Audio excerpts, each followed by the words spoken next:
নমস্কার, সবাই কেমন আছেন? বংমায়ের ঘর কন্যাতে আপনাদের অনেক অনেক স্বাগত। আজ শনিবার, ঘড়িতে এখন সকাল 7:30 মতো বাজে। আমি তো সবার আগে উঠি ঘুম থেকে। তা আমি ওঠা মাত্রই গুড্ডির বাপি শুয়ে শুয়ে আমাকে জিজ্ঞেস করছে, নিচে গেছিলা? আমি তারপর দৌড়িয়ে নিচে আসলাম, এসে দেখলাম যে না, বেঁচে আছে।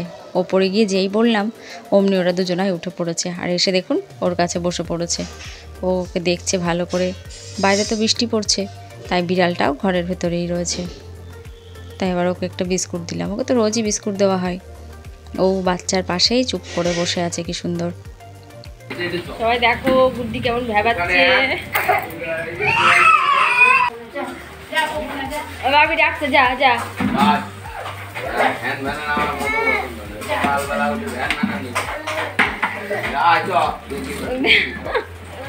দেখো সবাই গুড্ডি কেমন ভ্যাবায়। না না, ও যাবে না, ও লক্ষ্মী শোনা না। আসো আমার কাছে, আসো। আর লক্ষ্মী শোনা তো। আজ তো গুড্ডির স্কুল ছুটি। বাপি দুধ আনতে যাচ্ছে, তাই ওর বায়না, ও এখন যাবে দুধ আনতে। বৃষ্টির মধ্যে ওর বাপি ওকে নেবে না, তাই দেখুন কেমন কান্নাকাটি জুড়েছে। ও যাবেই এখন দুধ আনতে। এই ছাতাটা দেখে প্রথমে হাসি পাচ্ছিল যে এত বড় ছাতা, এ নিয়ে রাস্তায় বেরোনো যায় নাকি। কিন্তু দেখছি এখন ছাতাটা বেশ ভালোই কাজে দিচ্ছে, জানেন। সাইকেলে করে যে গুড্ডিকে বসিয়ে নিয়ে যাচ্ছে, একটু ভিজবে না। আবার যে সাইকেল চালিয়ে যাবে, সাইকেল চালাতে গেলে অনেক সময় ছোট ছাতা হলে কি হয়, আশপাশ থেকে বৃষ্টির ছাট আসেই জোর বৃষ্টি হলে। এটাতে তা আসবে না। বেশ ভালোই হয়েছে ছাতাটা। চলুন একটু পাঁপড় ভেজে নিই। আজকে তো শনিবার, ডাল, পাঁপড় ভাজা আর একটা চচ্চড়ি মতো করব। এই পাঁপড়গুলো আমি নিজে হাতে দিয়েছিলাম বাড়িতে, কিন্তু একদিনও ভেজে খাওয়া হয়নি যে কেমন হয়েছে খেয়ে দেখব। তা আজকে ভাবলাম এই পাঁপড়গুলোই আজকে ভেজে খাই সবাই, দেখি খেতে কেমন হয়েছে। এগুলো হচ্ছে মসুরির ডালের পাঁপড়। চলুন, পাঁপড় ভাজা হয়ে গেছে, এবার চচ্চড়িটা বসিয়ে দিই। তেলের উপর একটু কালো জিরে, কাঁচা লঙ্কা আর একটু রসুন দিয়েছি। ওলের ডাঁটা চচ্চড়িতে আমরা তো আলু, পটল, কাঁঠালের বিচি এগুলো দিয়ে করি, বেশ ভালো হয় খেতে। কিন্তু যদি বাড়িতে ওলের ডাঁটা না থাকে, আপনারা এরকম আলু, পটল আর কাঁঠালের বিচি দিয়ে খেয়ে দেখবেন, এটাও কিন্তু দারুণ লাগে খেতে।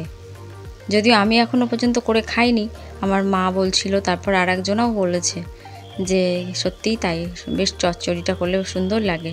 শুধু ওলের ডাঁটাটা থাকে না ঠিকই, কিন্তু মনেই হয় না। তাই অনেক দিন থেকে ইচ্ছা এই রান্নাটা তাহলে একটু করে দেখব। তাই ভাবলাম আজকে এটাই করে ফেলি।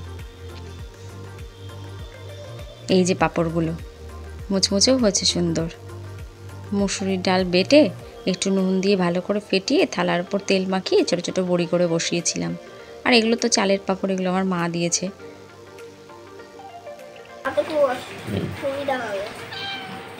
খাচ্ছেই না, সব ফেলছে। আমার মন নেই, গিলতে পারছে না, বুঝেছো? হ্যাঁ গিলতে পারছে না, ওকে গিলাতে হবে। তাহলে মুখটা একটু আ করে নিয়ে দিতে হবে, তাই না? মুখটা তো খুলছে না, ও খুলেছে। চিবিয়ে চিবিয়ে চিবিয়ে সব ফেলে একসাথে কাণ্ড করলো। খাচ্ছে না গো, ফেলছে শুধু। গুড্ডির বাপি দুধ নিয়ে আসলো, দুধ জাল দিলাম, গুড্ডি তো খেলো, তাই গরম দুধ আবার একটু ওই পুষির বাচ্চাটাকে দিলাম যে ও খাক। ও আপনাদের তো একটা কথা বলাই হয়নি, গুড্ডি কিন্তু এই পুষির বাচ্চাটার নাম রেখেছিল পিঙ্কি। আমরা সবাই একে পিঙ্কি বলেই ডাকি। তাই গুড্ডির বাপি এখন জোর করে পিঙ্কিকে একটু দুধ খাওয়ানোর চেষ্টা করছে। দেখুন চচ্চড়িটা হয়ে গেল, এবার মুসুরির ডালটা একটু সম্বারা দেবো। কালো জিরে আর একটু রসুন কুচি ফোড়ন দিলাম, কারণ আর ডাল সিদ্ধর সময় পেঁয়াজ দেওয়াই ছিল, তাই তেলের উপর আর পেঁয়াজটা দিলাম না। যখন তাড়াহুড়ো থাকে, সময় কম, মাকে দেখেছি যেই পাত্রে ডাল সিদ্ধটা থাকে, কড়াইয়ে একটু সম্বারা পেঁয়াজ রসুনগুলো ভেজে নিয়ে সেই ডালের সিদ্ধের মধ্যে ছোপটা দিয়ে দেয়। কড়াইয়ে তখন অন্য কিছু রান্না চাপানো যায়, কিংবা কড়াইটাকে ধুয়ে ফেলা যায়, অনেকটা কাজ এগিয়ে যায়। মাকে দেখেছি এরকমটা করতে। পাঁপড় ভাজা দেখেই বলে গেছে বাটিতে দিবা, আমি বসে বসে খাবো। খা পিঙ্কি, খা পিঙ্কি, এই যা তুই। এগুলো চেটে দি।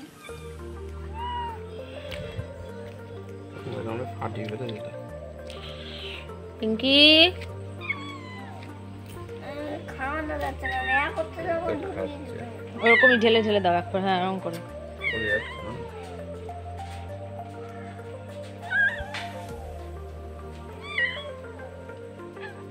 কিছুতে হাই করে না, খাওয়াবো করে। দুপুরে আমাদের খাওয়া দাওয়া হয়ে গেছে, তাই গুটির বাপি আবার একে খাওয়াতে বসলো। আবার একটু দুধ গরম করে দিলাম, যদি খাওয়াতে পারে আর কি। আপ্রাণ চেষ্টা করছি জানেন এরকে বাঁচানোর।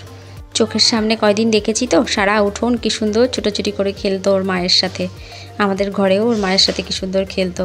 আর কিছুই না, আমরা শুধু চাইছি ও আবার আগের মতো সুস্থ হয়ে আবার এরকম ছোটাছুটি করুক। ঘরের ভেতর খাওয়ালে কি হচ্ছে, সেখানটায় দুধ পড়ছে, আবার পিঁপড়ে উঠে যাচ্ছে। তা পিঁপড়ে উঠলে তো আবার ওরই কষ্ট, ওকেই কামড়াবে। যদিও সেই জায়গাটা ডেটল দিয়ে ধুয়ে দিয়েছি, কেরোসিন তেল দিয়ে দিচ্ছি।